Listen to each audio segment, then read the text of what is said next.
আমরা এখন কোচবিহার স্টেশনে বসে আছি। ট্রেন অনেক লেট, যেটা 3:20-তে আসার কথা ছিল সেখানে এখন প্রায় 4:45 বাজে, এখনও আসেনি। দেখা যাক কখন আসে। ট্রেন যেহেতু ভোরবেলাতে ছিল তাই সারা রাত সেরকম একটা ঘুম হয়নি, তাই ট্রেনে উঠেই একটা লম্বা ঘুম দিয়ে দিয়েছিলাম। ট্রেনে ঠিকঠাক মতন ঘুম আসে না ঠিকই, তাও মোটামুটি একটু রেস্ট করে নিয়েছিলাম। তারপর দেখলাম যে সকাল হয়ে গেছে, লোকজন খাওয়া দাওয়া শুরু করে দিয়েছে, আর আমরা তখনও পৌঁছাইনি আমাদের গন্তব্যস্থলে। তো অনেক কাঠখড় পুড়িয়ে আমরা আমাদের গন্তব্যস্থলে অ্যাট লাস্ট পৌঁছালাম। আমরা চলে গিয়েছিলাম গৌহাটিতে। তো গৌহাটিতে পৌঁছে হোটেলে গিয়ে চেক ইন করে লাঞ্চ সেরে ভাবলাম সময় নষ্ট করে কী লাভ, ঘুরে আসি উমানন্দা পর্বত থেকে। তো চলে গেলাম ফেরিঘাটে, গিয়ে টিকিট কেটে নিলাম। তো সিঁড়ি দিয়ে দিয়ে এরকম নামতে হবে, নেমে ফেরিঘাটে যেতে হবে, ফেরিঘাটে পৌঁছতে হবে আমাদেরকে।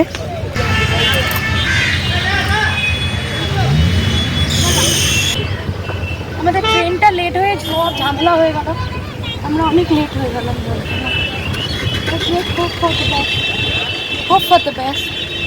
তো হ্যাঁ না, ফোনটা সাবধানে নিয়েছি।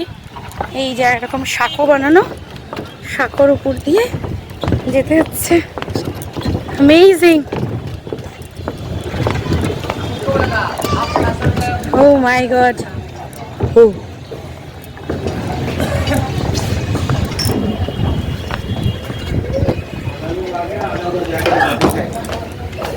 আমরা লঞ্চের ভেতরে। ওয়াও, অ্যামেজিং, খুব ভালো লাগছে। সাইড দিয়ে যেতে হবে।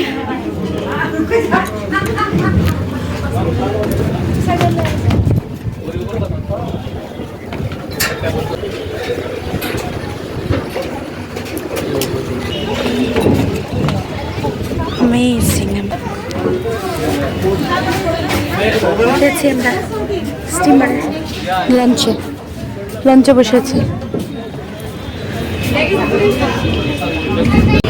They are coming from Umananda and we are going.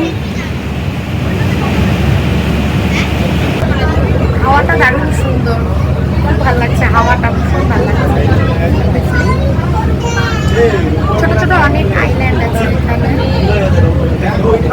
অনেক ছোট ছোট আইল্যান্ড আছে। ওই যে উমানন্দ যাওয়ার জন্য রোপওয়েও আছে, তো অনেকেই রোপওয়ে ইউজ করে, বাট আমরা ফেরি করেই যাচ্ছি, লঞ্চে করেই যাচ্ছি। আর মাঝে মাঝে অনেক আইল্যান্ড দেখতে পেলাম, ছোট ছোট ছোট ছোট অনেক আইল্যান্ড দেখতে পেলাম। আমরা ঠিক ওই জায়গাটাতে ছিলাম।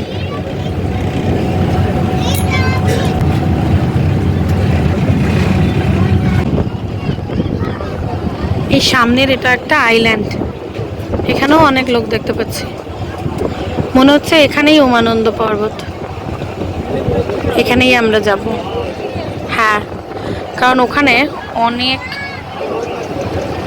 অনেক লঞ্চ দাঁড়িয়ে আছে, অনেক লোকও দাঁড়িয়ে আছে,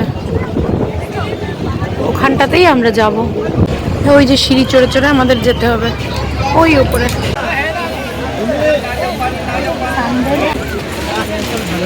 এটা হচ্ছে, এই পাশ দিয়ে যেতে হবে, এটা তৈরি হচ্ছে। হ্যাঁ, প্রদীপ নিয়ে দিয়ে একটু দেই সবার নামে, অঞ্জলি টঞ্জলি তো দিচ্ছি না। হ্যাঁ কামাখ্যার একসঙ্গে। হ্যাঁ, এটা কামাখ্যার ভৈরব না? আচ্ছা, কামাখ্যা একটা একটা অঙ্গকে একটা একটা ভৈরব আসল না? হ্যাঁ, এটা ভৈরব। আচ্ছা। তো এই মন্দিরটা হচ্ছে দাপর যুগের মন্দির, এই দাদার কাছ থেকে জানতে পারলাম। আর আমরা যে লঞ্চ করে এসেছি সেই লঞ্চে লঞ্চ ছাড়া লাস্ট টাইম হচ্ছে সরকারিটা 4:30 অবধি, আর প্রাইভেটটা হচ্ছে 5:30 অবধি। তো আমাদের পুজো দেওয়া কমপ্লিট হয়ে গেছে। আমরা উমানন্দের মন্দিরে গিয়েছিলাম, ভীষণ ভালো লাগলো। মানে অনেকটা লম্বা লাইন ছিল, কিন্তু তবুও পুজো দিয়ে বেশ ভালো লাগলো। সিঁড়ি দিয়ে বেশ অনেকটা ভেতরে নামতে হয়, ওখানে মোবাইল দিয়ে ক্যাপচার করা অ্যালাউ না, যার জন্য আমি মোবাইল দিয়ে ক্যাপচার করতে পারিনি। আর ওখানে শিব ঠাকুরের শিবলিঙ্গ আছে, আরও অনেক মূর্তি আছে, তবে ওখানটায় কোনো লাইট নেই, তাই না দাদা?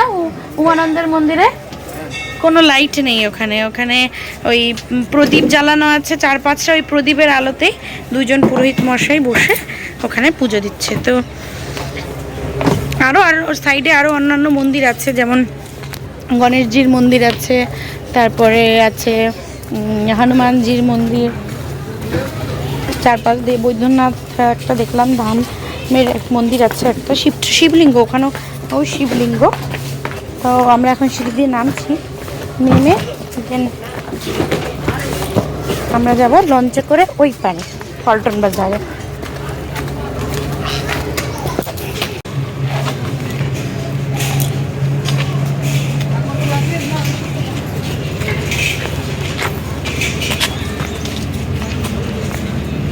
ভিউটা নাইস, ওই জায়গাটা ক্যাপচার করতে হবে।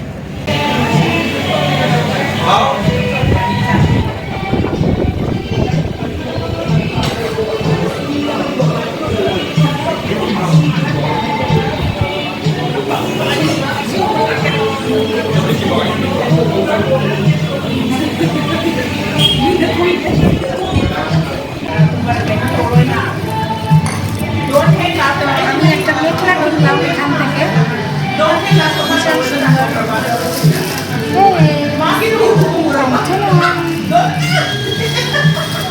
আসামে আসবো আর মেখলা কিনবো না, তাই কখনো হয়? তো সেই জায়গাটা মেখলা কিনলাম, ভীষণ সুন্দর মেখলাটা। পরে কখনো পরবো, পরে ছবি দেখাবো। হ্যান্ডলুম শাড়ি মার্কেটে পেয়েছি আমি মেখলাটা এখানটা। ফ্যান্সি বাজার, আমরা এখন যেখানে আছি সেই বাজারটার নাম হচ্ছে ফ্যান্সি বাজার। তো এখানেই মেনলি মার্কেটটা, এখানে মানে আমাদের ওখানে যেরকম মার্কেট ওরকমই মার্কেট, মানে জামা কাপড়ের দোকান, জুতোর দোকান, সব কিছু আছে।